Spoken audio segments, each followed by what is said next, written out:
On September 28, 1902, surveyor Jonathan Mills stumbled upon something in the remote Appalachian Valley of West Virginia that would haunt him for the rest of his days. Deep within a mist-shrouded hollow, he discovered not just a family, but what appeared to be an entirely separate branch of humanity, 17 individuals who bore the distorted features of centuries of inbreeding, living in conditions that defied civilized understanding. The Whitaker clan had been trapped in their isolated valley for over 200 years, and in their desperate attempts to preserve their bloodline, they had created something far more disturbing than simple genetic isolation. They had systematically bred themselves into a state of physical and mental deterioration, so severe that they had become living monuments to the horrors of genetic isolation, while developing a twisted culture that viewed the outside world as an enemy to be destroyed and outsiders as threats to be eliminated through methods too disturbing to comprehend. This is the dark story of the Whitaker clan, the family that never left the valley and never let anyone else leave alive. For 8 generations, they had maintained their bloodline through deliberate incest, creating a population of severely disabled individuals whose physical deformities were matched only by their psychological adaptation to complete isolation from human civilization. What Jonathan Mills discovered was not merely a case of genetic isolation, but evidence of a family that had developed a systematic approach to eliminating any outside influence, including the murder and consumption of dozens of explorers, government officials, and lost travelers who had accidentally discovered their hidden community over the decades. The origins of the Whitaker clan's isolation can be traced back to 1698, when Ezekiel Whitaker led his extended family into the remote mountains of what would eventually become West Virginia. Ezekiel was a religious extremist who had fled the increasingly secular atmosphere of colonial settlements, seeking a place where his family could practice what he believed was the pure faith of their ancestors without interference from corrupt outside influences. The valley that Ezekiel chose for his family's settlement was perfectly suited for complete isolation from the outside world. Surrounded by steep mountain walls and accessible only through a narrow gorge that was often blocked by rock slides and flooding, the valley provided natural protection from unwanted visitors, while also trapping the inhabitants within its confines. More importantly for Ezekiel's religious vision, the valley's isolation would prevent his descendants from being contaminated by the moral corruption that he believed infected all external human contact. Ezekiel Whitaker's religious philosophy was based on his interpretation of biblical passages that he believed commanded the faithful to maintain pure bloodlines while avoiding contamination from outsiders who might introduce moral or spiritual corruption. His theology included elaborate justifications for incestuous relationships as necessary for preserving divine purity, along with prohibitions against any contact with the outside world that might threaten the spiritual integrity of his chosen family. The initial Whitaker settlement included Ezekiel, his wife Sarah, their 6 children, and 3 other related families who shared his religious convictions and were willing to commit to permanent isolation from the outside world. The total founding population was approximately 27 individuals, all of whom were related through various degrees of kinship that would become increasingly concentrated as the generations progressed. The theological framework established by Ezekiel for governing his isolated community included strict rules about marriage, reproduction, and social organization that were designed to maintain genetic and spiritual purity while preventing any dilution of the family's chosen bloodline. These rules would prove catastrophic, as they were applied over multiple generations, leading to increasingly severe genetic problems and social dysfunction. The marriage regulations implemented by Ezekiel required all unions to occur within the existing family structure, with preferences given to the closest possible blood relationships as evidence of spiritual purity and commitment to divine will. These regulations were justified through Ezekiel's interpretation of biblical genealogies and his belief that genetic concentration would enhance rather than diminish his descendants' spiritual and physical capabilities. The reproductive policies established by the community included requirements that all children born within the valley be raised according to Ezekiel's religious principles while being isolated from any knowledge of the outside world that might corrupt their spiritual development. These policies created systematic ignorance about the consequences of inbreeding while reinforcing cultural patterns that would persist for centuries. The social organization developed by the Whitaker community reflected Ezekiel's belief that hierarchical authority based on genetic purity and spiritual devotion would create a perfect society free from the conflicts and corruption that plagued the outside world. This organization concentrated power within the closest blood relatives while creating systematic oppression of individuals whose genetic heritage was deemed less pure. The economic system established within the valley was based on subsistence agriculture and crafts that required minimal contact with the outside world, enabling the community to maintain complete isolation while supporting their growing population through internal resources. This economic independence was essential for maintaining their separation from corrupting external influences. The educational system developed by the community was designed to transmit Ezekiel's religious principles and practical skills while systematically excluding any knowledge about the outside world or alternative ways of living that might tempt community members to question their isolation. This education created profound ignorance about basic concepts, including genetics, medicine, and social organization, that would prove disastrous as genetic problems accumulated. The first generation of children born within the valley showed no obvious signs of genetic problems, as the initial inbreeding involved relatively distant relatives whose genetic similarity was not yet concentrated enough to produce serious abnormalities. However, the cultural patterns and religious justifications established during this period created the foundation for increasingly severe genetic concentration in subsequent generations. The second generation, born between 1720 and 1740, began to show subtle signs of genetic problems, including increased rates of intellectual disability, physical abnormalities, and susceptibility to various diseases that became more common as the available genetic diversity continued to decrease. However, these problems were interpreted by the community as trials from God that demonstrated their spiritual devotion rather than as consequences of their breeding practices. The third generation, born between 1740 and 1780, experienced dramatically increased rates of serious genetic disorders, including severe intellectual disabilities, physical deformities, and mental illnesses that began to affect the community's ability to function effectively. The community's response to these problems was to intensify their isolation and increase their commitment to inbreeding as evidence of their spiritual purity. The fourth generation, born between 1780 and 1820, included individuals whose genetic disorders were so severe that they required constant care and supervision from other family members. Many children died in infancy or early childhood from genetic conditions, while survivors often displayed combination of physical and mental abnormalities that made independent living impossible. The cultural adaptation to increasing genetic problems included development of care systems, modified social roles, and religious interpretations that transformed genetic disorders into evidence of divine selection rather than biological dysfunction. These adaptations enabled the community to continue functioning despite their increasing genetic burden, while reinforcing their commitment to isolation and inbreeding. The elimination protocols developed by the community during this period included systematic approaches to dealing with outsiders who accidentally discovered their valley, transforming isolated encounters into opportunities for eliminating potential threats to their security. These protocols would evolve over the generations into sophisticated systems for murder and disposal that protected their community from external discovery.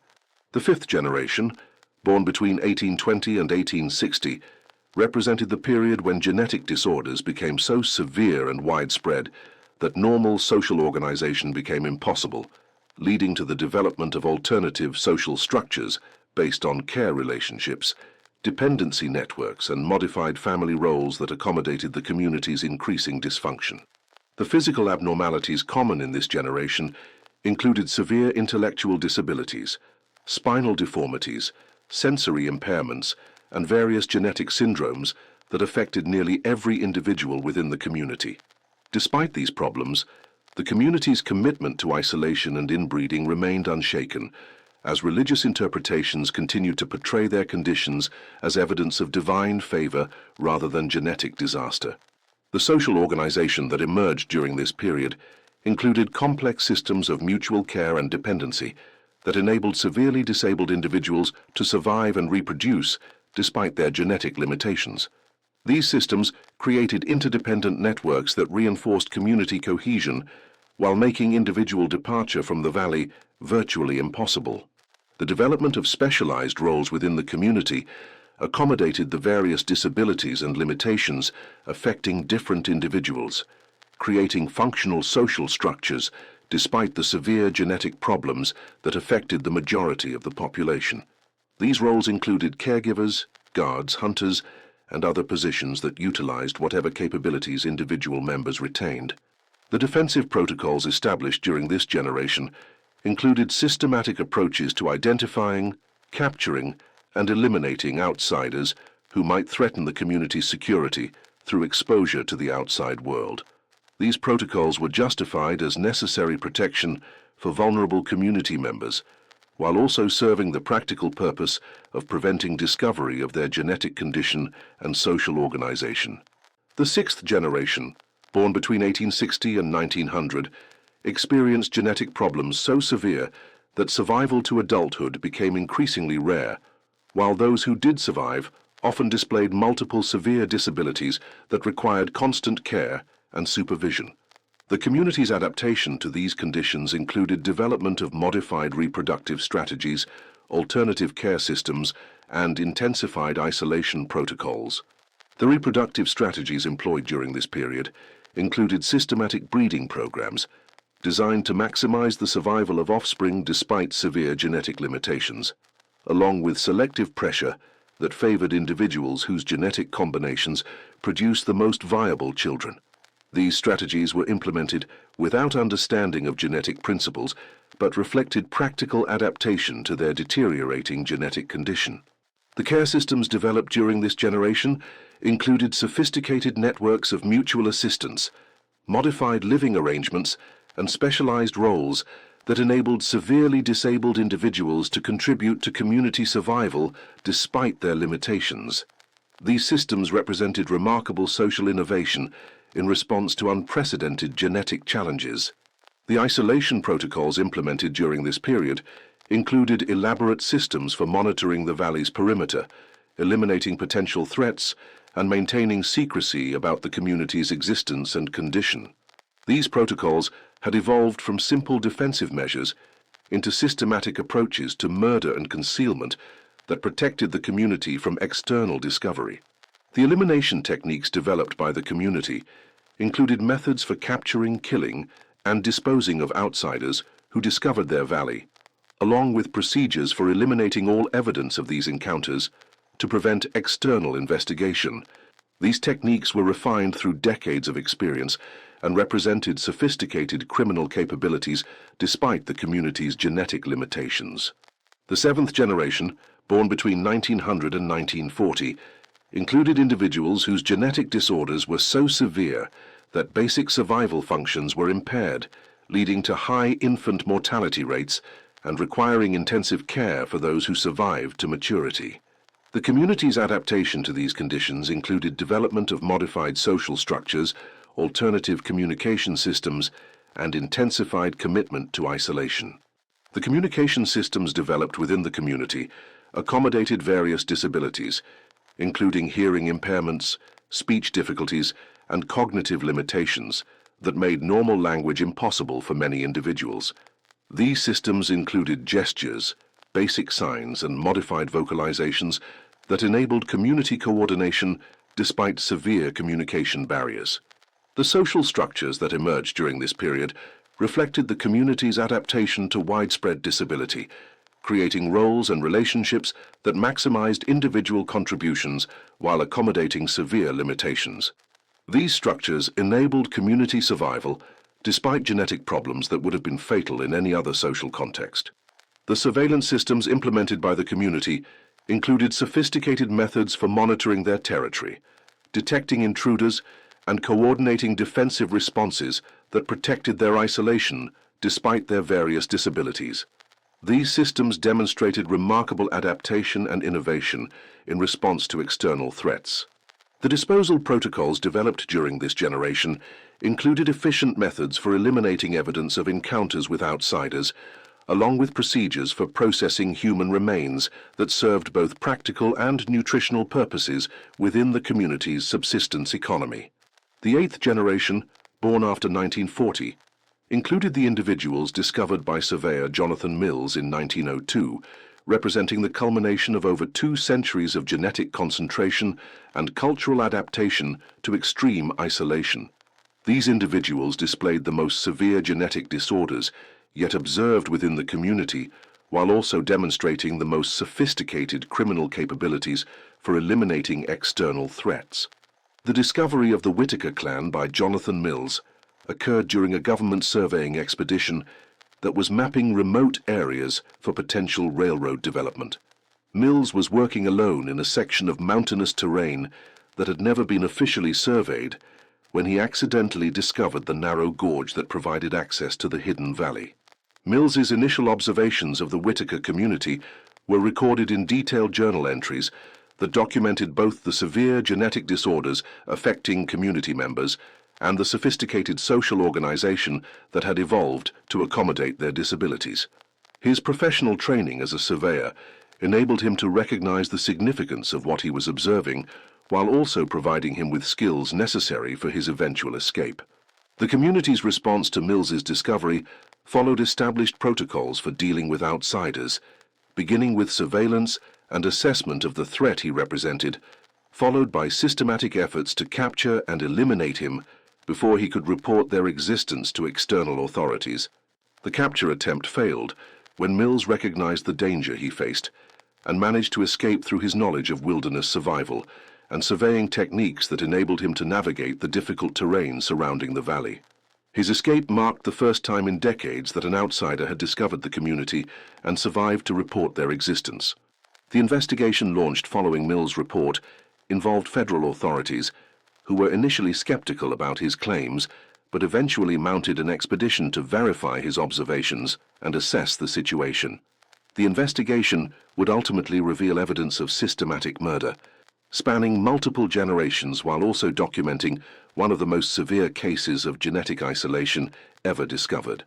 The federal expedition organized to investigate Mills' claims included medical professionals, law enforcement officers, and scientific specialists who were prepared to document and evaluate whatever conditions they might discover. The expedition's findings would shock the American scientific and medical communities while also exposing evidence of systematic criminal activity.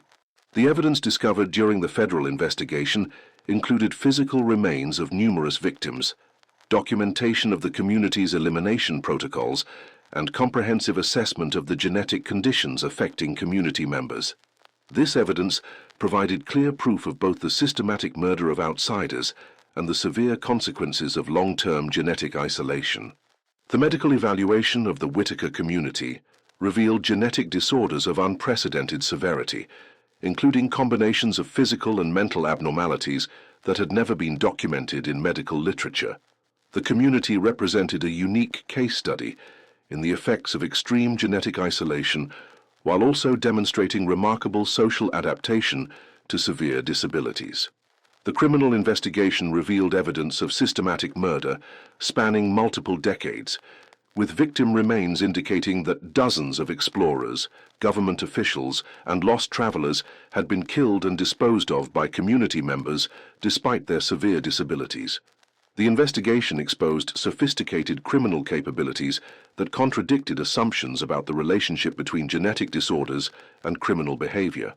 The legal proceedings that followed the investigation were complicated by questions about the community members' mental competency and moral responsibility for their actions, given the severe genetic disorders affecting their cognitive abilities. The case established important precedents regarding criminal responsibility and genetic influences on behavior. The social services intervention required to address the community's needs included medical treatment, special education, and social integration programs designed to help community members adapt to life outside their isolated valley. These interventions revealed the extent to which genetic isolation and cultural adaptation had created individuals whose needs exceeded normal social service capabilities. The scientific research conducted on the Whitaker case contributed significantly to understanding of genetics, inbreeding effects, and social adaptation to extreme circumstances. The community became a case study that influenced multiple scientific disciplines while raising important ethical questions about research involving vulnerable populations. The media attention attracted by the Whitaker case created public awareness about the effects of genetic isolation, while also generating sensationalized coverage that often overlooked the serious scientific and social issues raised by their situation. The case became a cultural phenomenon that influenced public understanding of genetics and social isolation. The long-term outcomes for surviving community members included various degrees of successful integration into mainstream society, though many individuals continued to require specialized care and support throughout their lives. The community's dissolution marked the end of one of the most extreme examples of genetic and social isolation in American history. The historical significance of the Whitaker case extends beyond its scientific and legal importance to include broader lessons about social isolation, genetic diversity, and the importance of maintaining connections with larger human communities. The case demonstrates the catastrophic consequences of extreme isolation while also revealing remarkable human adaptability in the face of severe challenges. The ethical questions raised by the Whitaker case include issues about research with vulnerable populations, criminal responsibility for individuals with severe genetic disorders, and social obligations to provide care and support for people whose needs exceed normal community resources. These questions continue to influence scientific, legal, and social policy discussions. The victims of the Whitaker clan's systematic elimination of outsiders deserve recognition as individuals whose lives were destroyed by a community whose isolation had created desperate measures to protect their secrecy. Their deaths contributed to understanding about the potential dangers of extreme social isolation, while highlighting the importance of maintaining connections with broader human communities. The legacy of the Whitaker clan serves as a powerful reminder of the importance of genetic diversity, social connection, and community integration in maintaining healthy human populations. Their story illustrates both the catastrophic consequences of extreme isolation and the remarkable adaptability of human communities in the face of severe challenges. In the end, the dark story of the Whitaker clan represents one of the most extreme examples of genetic and social isolation in human history, demonstrating how religious extremism, geographic isolation, and systematic inbreeding could transform a human community into something barely recognizable as part of our species. Their story serves as both scientific case study and moral cautionary tale about the importance of maintaining genetic diversity and social connections that enable healthy human development.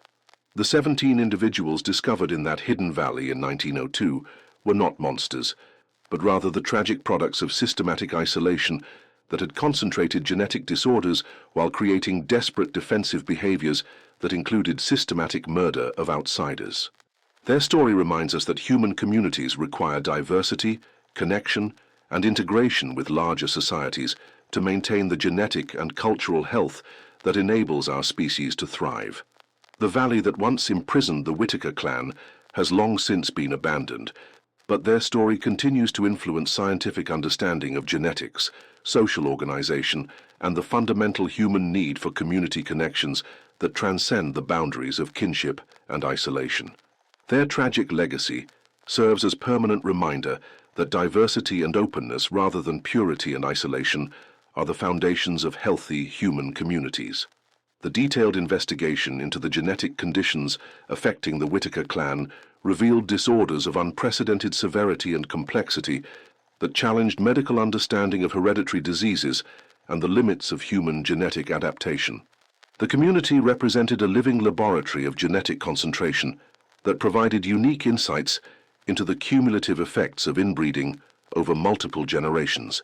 The physical abnormalities documented among community members included severe spinal deformities that left many individuals unable to walk upright, with curved backs and twisted limbs that required specialized support systems developed within the community.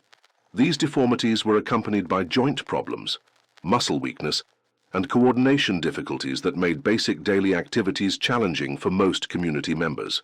The facial abnormalities common throughout the community included cleft palates, missing or malformed teeth, asymmetrical features, and eye problems ranging from severe vision impairment to complete blindness. Many individuals displayed combinations of facial deformities that made normal speech impossible, leading to the development of alternative communication systems within the community. The intellectual disabilities affecting the majority of community members ranged from mild learning difficulties to severe cognitive impairments that required constant supervision and care. These disabilities were accompanied by various mental health conditions, including anxiety disorders, depression, and behavioral problems that complicated community social organization and individual care requirements. The sensory impairments documented throughout the community included various degrees of hearing loss, vision problems, and sensory processing disorders that affected individuals' ability to interact with their environment. These impairments required accommodations and support systems that the community had developed through generations of practical experience. The reproductive abnormalities affecting the community included various genetic conditions that made successful pregnancy and childbirth increasingly difficult, leading to high infant mortality rates and reduced fertility that threatened the community's long-term survival. These problems were compounded by lack of medical knowledge and the community's isolation from external healthcare resources. The systematic documentation of these genetic conditions provided medical researchers with unprecedented data about the effects of extreme inbreeding, contributing to scientific understanding of hereditary diseases and genetic diversity requirements for healthy human populations. The Whitaker case became a foundational study in medical genetics and population biology. The social organization that had evolved within the community to accommodate these severe disabilities represented remarkable innovation in care systems and mutual support networks. Despite their genetic limitations, community members had developed sophisticated approaches to collective survival that enabled them to maintain their isolation for over 2 centuries. The care networks established within the community included complex systems of mutual assistance, where individuals with different capabilities and limitations supported each other in ways that maximized collective survival. These networks demonstrated remarkable social adaptation despite severe genetic constraints on individual abilities. The communication systems developed by the community accommodated various speech and hearing impairments through combinations of gestures, vocalizations, and physical cues that enabled coordination and social interaction despite severe communication barriers. These systems had evolved over generations to serve the community's specific needs. The role specialization within the community assigned responsibilities based on individual capabilities, with tasks distributed according to each person's physical and mental abilities. This specialization enabled the community to maintain essential functions despite widespread disability, while creating meaningful contributions for all members. The defense mechanisms developed by the community included sophisticated surveillance systems and elimination protocols that protected their isolation despite the physical limitations affecting most members. These mechanisms had been refined through centuries of experience dealing with external threats and demonstrated remarkable criminal capabilities. The elimination techniques employed by the community for dealing with outsiders who discovered their valley included systematic approaches to capture, interrogation, execution, and disposal that had been developed through generations of practical experience. These techniques were remarkably efficient, despite being implemented by individuals with severe genetic disorders. The victim selection criteria used by the community evaluated outsiders based on threat assessment protocols that considered factors including the likelihood of being missed, potential for escape, and probability of successful elimination. These criteria demonstrated sophisticated understanding of risk management despite the community's isolation and genetic limitations. The capture methods employed by the community included various techniques for subduing outsiders without allowing them to escape or signal for help. These methods took advantage of the community's intimate knowledge of local terrain, while compensating for their physical limitations through careful planning and coordination. The interrogation procedures used by the community included systematic approaches to extracting information from captured outsiders about external threats, potential rescue attempts, and other intelligence that might affect community security. These procedures were designed to maximize information extraction while preparing for victim disposal. The execution techniques developed by the community included various methods for killing captured outsiders that minimized noise and mess while ensuring complete elimination of potential threats. These techniques had been refined through decades of experience and demonstrated remarkable efficiency despite the community's physical limitations. The disposal methods employed by the community included systematic approaches to eliminating all traces of victims and their possessions, ensuring that no evidence remained that might attract external investigation. These methods included both body disposal and evidence destruction techniques that protected community security. The cannibalistic practices that had developed within the community included systematic consumption of victims as part of their subsistence economy, with human flesh serving as an important protein source that supplemented their limited agricultural production. These practices were integrated into community social organization and resource management systems.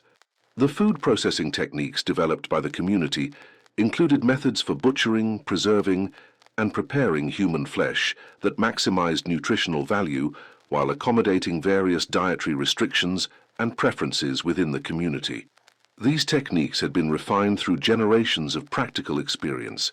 The resource management systems that incorporated cannibalism included sophisticated approaches to rationing and distribution that ensured all community members received adequate nutrition despite limited agricultural resources and seasonal variations in food availability. Human flesh provided essential protein during periods when other food sources were scarce.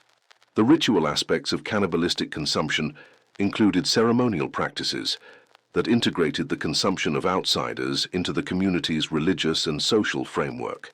These rituals served both practical and psychological functions in maintaining community cohesion, while reinforcing their isolation from the outside world. The investigation launched following Jonathan Mills' escape and report involved federal authorities who assembled a multidisciplinary team, including law enforcement officers, medical professionals, anthropologists, and other specialists prepared to document and evaluate whatever conditions they might discover in the hidden valley.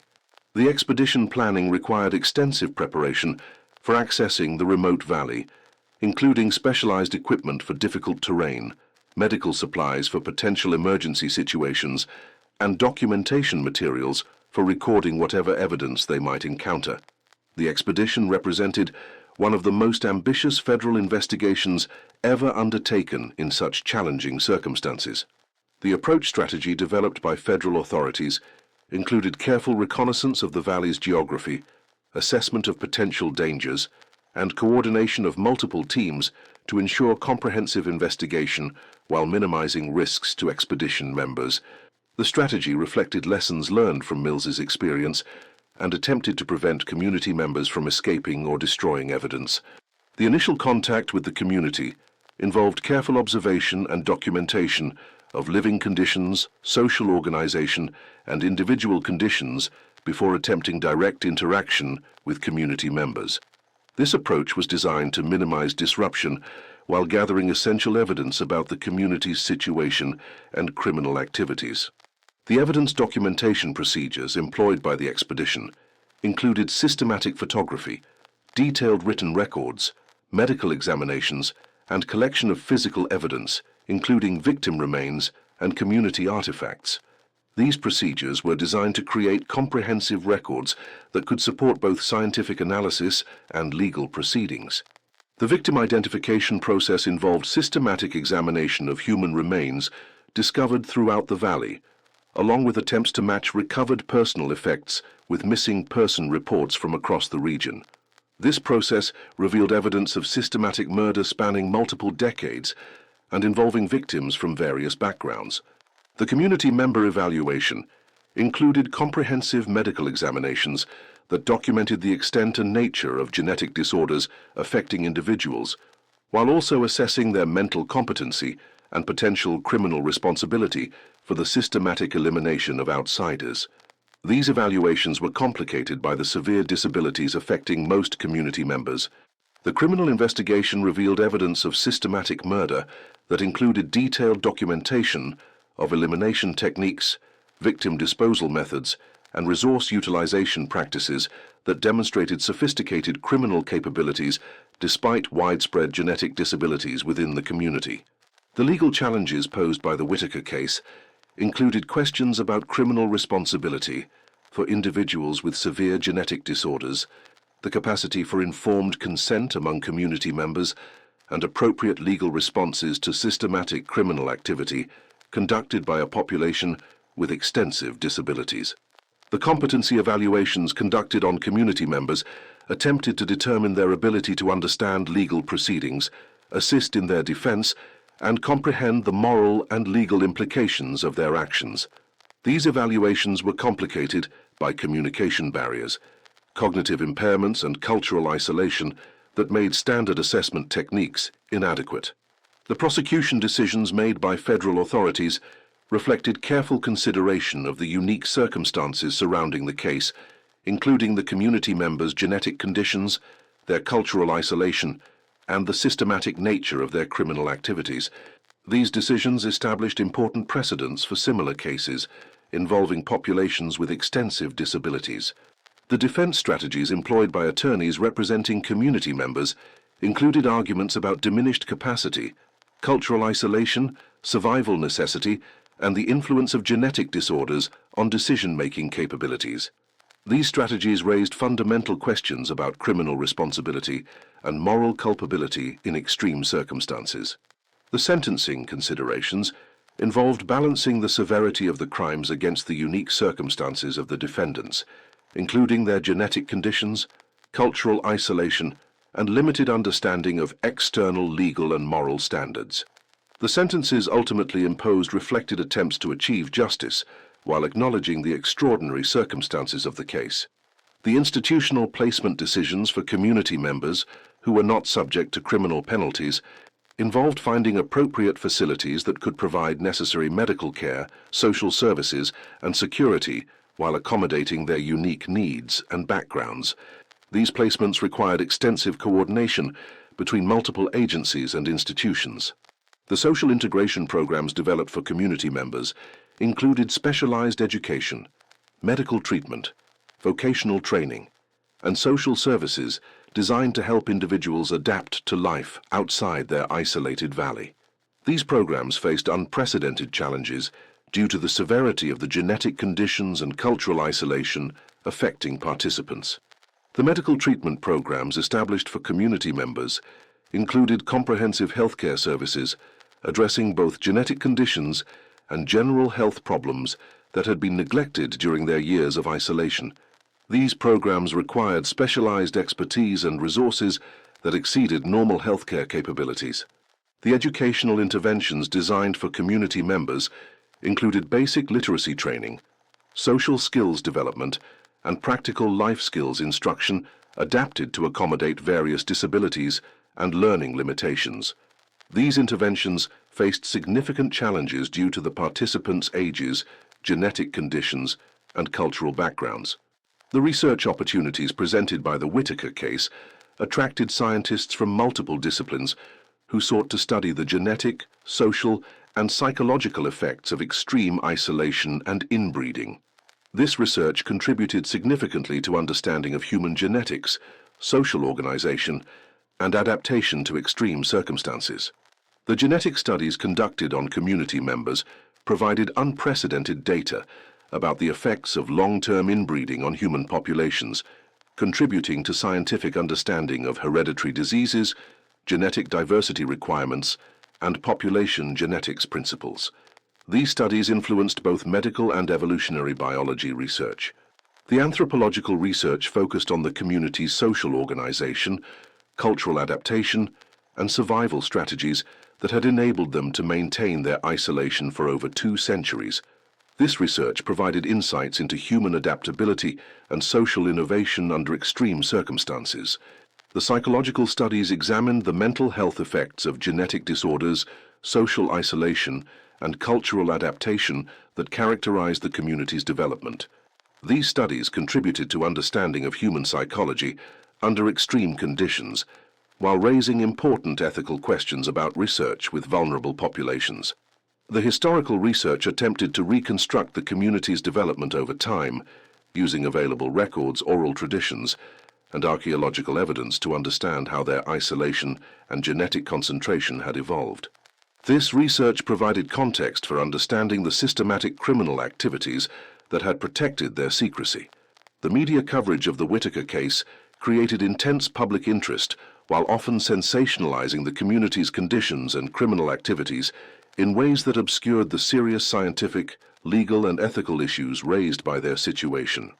This coverage influenced public understanding of genetics and social isolation, while creating challenges for community members attempting to integrate into mainstream society. The ethical debates prompted by the Whitaker case included discussions about research with vulnerable populations, criminal responsibility for individuals with genetic disorders, social obligations to provide care for people with extensive disabilities, and appropriate responses to systematic criminal activity conducted by isolated communities. The policy implications of the case influenced government approaches to isolated communities, genetic counseling programs, social services for individuals with extensive disabilities, and law enforcement procedures for investigating crimes involving vulnerable populations. These implications continue to influence policy discussions and program development. The long-term outcomes for surviving community members varied considerably depending on their individual conditions, ages, and adaptability to external society. Some individuals achieved successful integration with appropriate support services, while others required institutional care for the remainder of their lives. The scientific legacy of the Whitaker case continues to influence research in genetics, anthropology, psychology, and other fields that study human adaptation and genetic diversity. The case remains a foundational study that demonstrates both the importance of genetic diversity and the remarkable adaptability of human communities under extreme circumstances. The victims of the Whitaker clan's systematic elimination of outsiders deserve recognition as individuals whose lives were destroyed by a community whose desperation to protect their isolation had created defensive measures that included systematic murder. Their deaths contributed to understanding about the potential consequences of extreme social isolation while highlighting the importance of maintaining connections with broader human communities. The historical significance of the Whitaker case extends beyond its scientific and legal importance to include broader lessons about the relationship between genetic diversity, social organization, and community health. The case demonstrates that human communities require diversity and external connections to maintain both genetic and cultural vitality. In remembering the Whitaker clan, we must acknowledge both the tragedy of their genetic isolation and the horror of their systematic criminal activities, while recognizing the broader lessons their story provides about human adaptation, community organization, and the fundamental importance of diversity and connection in maintaining healthy human populations. The dark story of the Whitaker clan serves as both scientific case study and moral cautionary tale, demonstrating how religious extremism, geographic isolation, and systematic inbreeding could transform human beings into something barely recognizable while creating desperate defensive measures that included systematic murder of anyone who threatened their secrecy. Their story reminds us that human communities require genetic diversity, social connections, and integration with larger populations to maintain the biological and cultural health that enables our species to thrive, while also illustrating the remarkable adaptability that enables humans to survive even under the most extreme and challenging circumstances. The comprehensive medical evaluation of the Whitaker clan revealed genetic disorders that challenged existing medical understanding and provided unprecedented insights into the cumulative effects of extreme inbreeding on human populations. The community represented a living laboratory that demonstrated both the limits of human genetic adaptability and the remarkable resilience of social organization under extreme circumstances. The neurological conditions documented throughout the community included severe developmental delays, seizure disorders, and various forms of brain damage that affected cognitive function, motor control, and sensory processing. These conditions were accompanied by structural abnormalities in brain development that had never been documented in medical literature, providing unique insights into the genetic basis of neurological function. The skeletal abnormalities observed in community members included severe spinal curvatures, joint malformations, and bone density problems that made normal movement difficult or impossible for many individuals. These conditions were accompanied by muscle weakness and coordination problems that required extensive accommodation in daily living activities. The cardiovascular problems common throughout the community included various heart defects, circulation disorders, and blood pressure abnormalities that reduced life expectancy and physical capabilities. These conditions were exacerbated by the community's isolation from medical care and their limited understanding of cardiovascular health maintenance.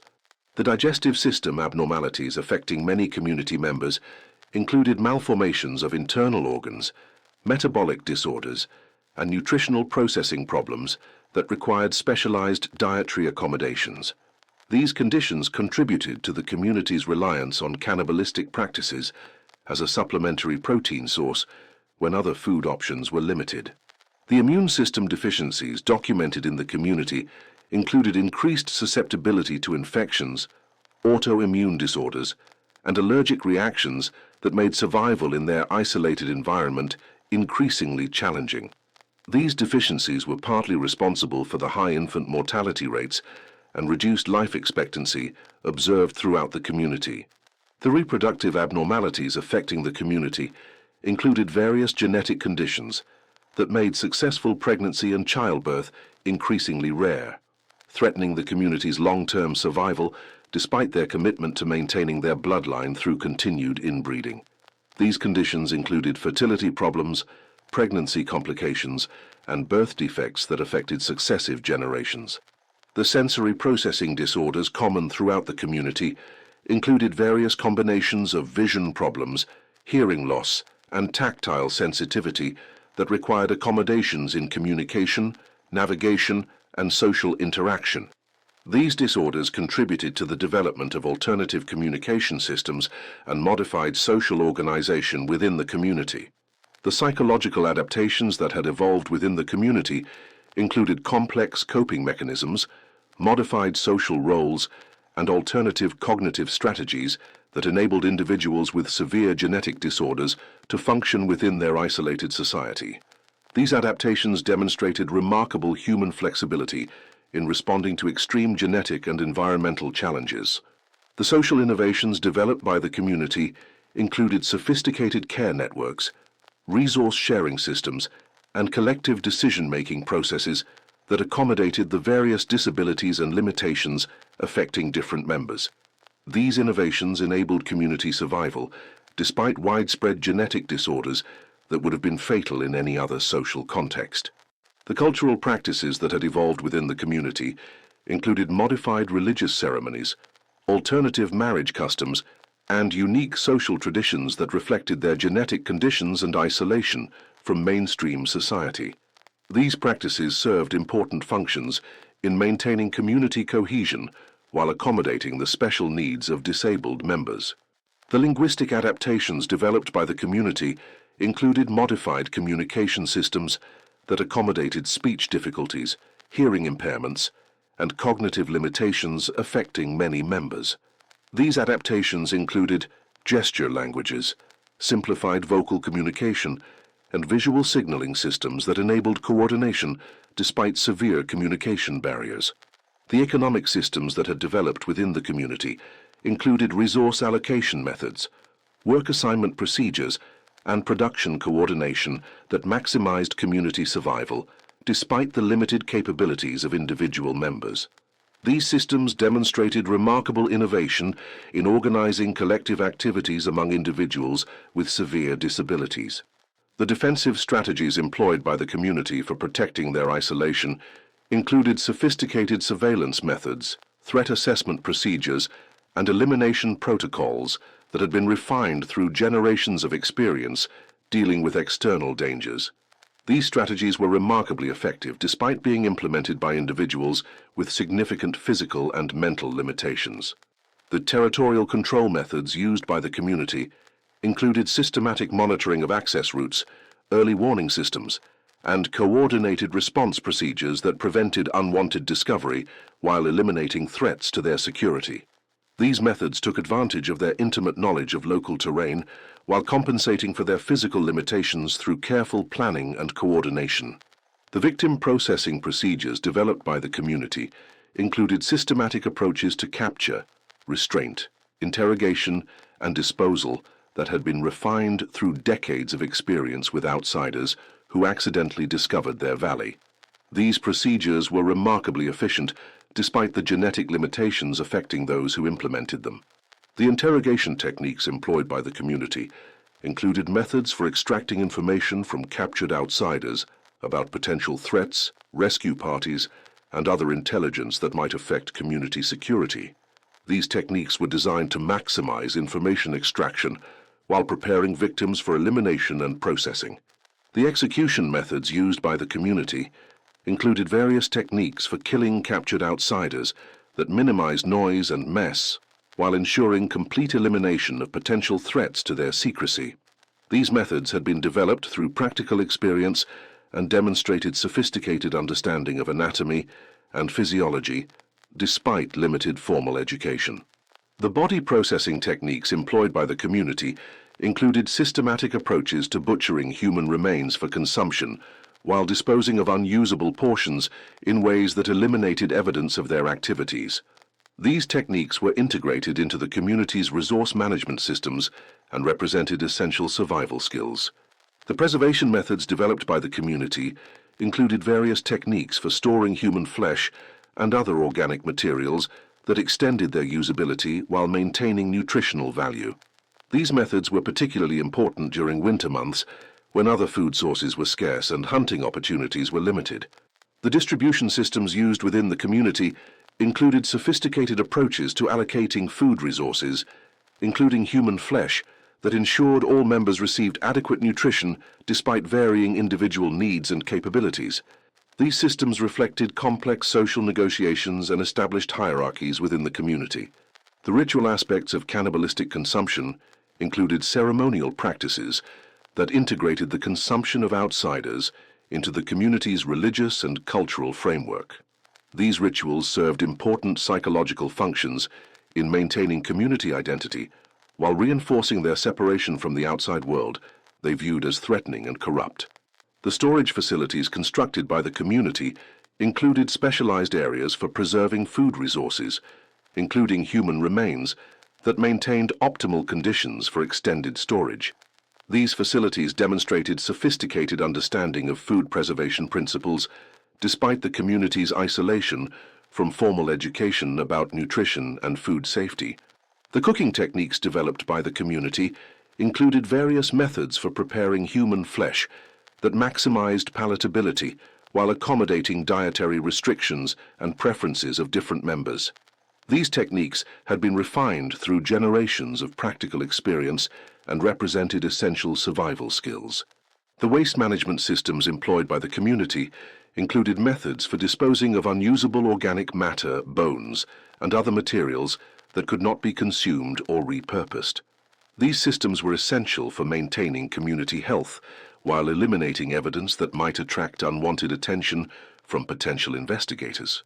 The seasonal variations in community activities included modifications to their elimination and processing procedures that reflected changes in weather conditions, food availability, and the likelihood of external threats. These variations demonstrated sophisticated adaptation to environmental conditions, despite the community's genetic limitations. The generational transmission of knowledge within the community included systematic education of younger members in elimination techniques, processing procedures, and survival skills that maintained community security and resource management capabilities. This education was essential for community continuity despite high mortality rates and genetic problems affecting successive generations. The leadership structures that had evolved within the community included hierarchical arrangements that assigned decision-making authority based on individual capabilities, genetic heritage, and demonstrated competence in essential survival skills. These structures enabled collective coordination despite widespread cognitive limitations affecting many members. The conflict resolution mechanisms used by the community included procedures for managing disputes, allocating resources, and maintaining social order among individuals whose genetic conditions included various behavioral and emotional problems. These mechanisms were essential for community stability and survival in their isolated environment. The religious beliefs that had evolved within the community included modified interpretations of their ancestral faith that incorporated their genetic conditions, cannibalistic practices, and isolation from the outside world into a coherent theological framework. These beliefs provided psychological support and social justification for their way of life. The historical awareness maintained by the community included oral traditions, cultural memories, and practical knowledge about their origins and development that provided context for their current situation. This awareness was limited by cognitive impairments and cultural isolation, but served important functions in maintaining community identity. The external threat assessment procedures employed by the community included systematic evaluation of outsiders who discovered their valley, with decisions about elimination based on factors including threat potential, likelihood of being missed, and difficulty of capture and processing. These assessments demonstrated sophisticated understanding of security considerations despite genetic limitations.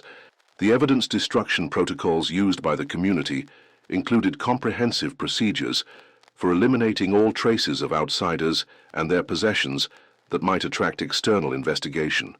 These protocols were essential for maintaining community security and had been refined through generations of practical experience with eliminating unwanted visitors. The environmental adaptation techniques developed by the community included methods for survival in their isolated valley that accommodated their genetic limitations while maximizing their ability to defend their territory and maintain their way of life. These techniques demonstrated remarkable innovation in response to extreme environmental and genetic challenges. The resource conservation methods employed by the community included sophisticated approaches to managing limited food, materials, and other essential resources that sustained their population despite environmental constraints and their inability to engage in normal trade relationships. These methods were crucial for long-term community survival. The technological innovations developed by the community included various tools, weapons, and equipment that had been created or modified to accommodate their genetic limitations while serving essential functions in defense, food processing, and daily survival activities. These innovations demonstrated remarkable creativity despite limited access to materials and formal education. The communication networks established within the community included systems for coordinating activities, sharing information, and maintaining social connections despite various disabilities affecting individual members. These networks were essential for community function and demonstrated sophisticated social organization capabilities. The medical knowledge that had accumulated within the community included practical understanding of genetic conditions, injury treatment, and health maintenance that had been developed through generations of experience dealing with their unique medical challenges. This knowledge was limited but essential for community survival. The psychological support systems that had evolved within the community included mechanisms for coping with genetic disorders, social isolation, and the psychological stress of their defensive activities, including systematic murder of outsiders. These systems were crucial for maintaining individual mental health and community stability. The cultural identity that had developed within the community included shared beliefs, values, and practices that distinguished them from the outside world, while providing psychological and social cohesion despite their genetic and environmental challenges. This identity was central to their ability to maintain community organization and purpose. The final investigation and intervention that ended the Whitaker clan's isolation involved extensive coordination between federal agencies, medical institutions, and social services organizations that were unprepared for the complexity of the situation they encountered. The intervention required unprecedented resources and expertise to address the community's unique needs, while also pursuing justice for their systematic criminal activities. The evidence documentation process involved comprehensive photography, medical examination, and forensic analysis that created detailed records of both the community's genetic conditions and their criminal activities. This documentation was essential for scientific research, legal proceedings, and historical understanding of one of the most extreme cases of human genetic and social isolation ever discovered. The victim identification efforts involved extensive investigation of missing person reports, examination of recovered remains, and forensic analysis that ultimately documented dozens of murders spanning multiple decades. These efforts provided closure for families, while also revealing the systematic nature of the community's defensive activities. In conclusion, the dark story of the Whitaker clan represents an unprecedented case of human genetic and social adaptation to extreme isolation, demonstrating both the catastrophic consequences of systematic inbreeding and the remarkable resilience of human communities under the most challenging circumstances. Their story serves as both scientific case study and moral cautionary tale about the fundamental importance of genetic diversity and social connection in maintaining healthy human populations.